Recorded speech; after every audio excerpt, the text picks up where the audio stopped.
শুধুমাত্র বাংলার গর্বই নয়, পুরো এশিয়ার গর্ব। এশিয়ার দ্বিতীয় ফুটবলার হিসেবে ফুটবলের জন্মভূমি ইংল্যান্ডের বুকে গড়লেন এমন এক ইতিহাস যা শুধুমাত্র আছে দক্ষিণ কোরিয়া এবং ইংলিশ ক্লাব টটেনহ্যামের সদ্য সাবেক তারকা সন হিউং-মিনের। বিরল এই ইতিহাস গড়তে পারেননি এশিয়ার আর কেউ। কি সেই ইতিহাস গড়লেন আমাদের চৌধুরী সাহেব, সেটাই জানাচ্ছেন শ্রাবণ অনেক।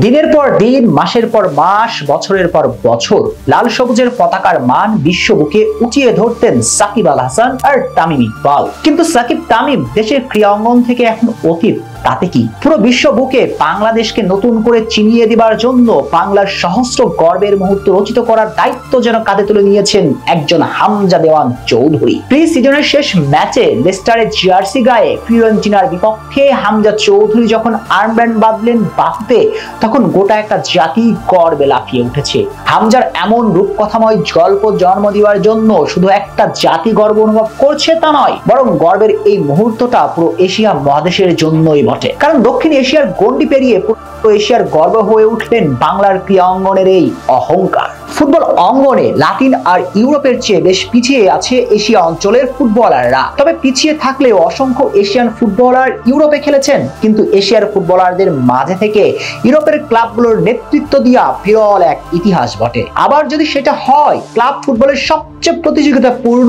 ইংলিশ প্রিমিয়ার লিগের কোনো ক্লাবের, সেটা পুরো এশিয়া মহাদেশের জন্য সম্মান এবং গর্বের। যে সম্মানের মালিকটা এতদিন ছিলেন শুধুমাত্র দক্ষিণ কোরিয়ার সুপারস্টার সন হিউং-মিনের দখলে, কিন্তু এবার ইতিহাস বদলেছে। বলতে পারেন আমাদের পিছিয়ে পড়া ফুটবলের দেবদূত সে ইতিহাস বদলিয়ে দিয়েছে। প্রি সিজনের ফ্রেন্ডলি ম্যাচে ইতালির ক্লাব ফিওরেন্টিনার বিপক্ষে যখনই হামজা চৌধুরী বাহুতে আর্মব্যান্ড জড়িয়ে মাঠে নামলেন, তখনই যে লেখা হলো নতুন এক ইতিহাস। বিশ্ব ফুটবল অঙ্গনে এশিয়া মহাদেশকে এনে দিলেন বিশেষ সম্মান। কেননা হামজা চৌধুরী হলেন দ্বিতীয় এশিয়ান ফুটবলার যিনি ইংলিশ প্রিমিয়ার লিগে খেলেছেন এমন কোন ক্লাবের ক্যাপ্টেন হিসেবে মাঠে নামলেন। ইংলিশ প্রিমিয়ার লিগে খেলা কোন ক্লাবের হয়ে প্রথম কোন এশিয়ান ফুটবলার হিসেবে 2023-24 মৌসুমে টটেনহ্যামকে নেতৃত্ব দিয়েছিলেন সন হিউং-মিন। আর হিউং-মিনের পর দ্বিতীয়বারের মতো 2025-26 মৌসুমের প্রি সিজনে ইংলিশ ক্লাব লেস্টার সিটির নেতৃত্ব দিয়ে হামজা লেখেন এশিয়ার বুকে নয়া ইতিহাস। যদিও লেস্টার সিটি বর্তমানে ইংলিশ প্রিমিয়ার লিগের ক্লাব নয়, কিন্তু শেষ মৌসুমে ইংলিশদের ঐতিহ্যবাহী এই ক্লাবটি খেলেছে প্রিমিয়ার লিগে। এই দৃষ্টিকোণ থেকে হিউং-মিনের সঙ্গে একই কাতারে অবস্থান এখন আমাদের হামজার। বলে রাখা ভালো, সবকিছু ঠিকঠাক থাকলে আগামী মৌসুমেও পার্মানেন্ট ক্যাপ্টেন হিসেবে লেস্টার সিটির হয়ে মাঠ নামবেন এই সুপারস্টার।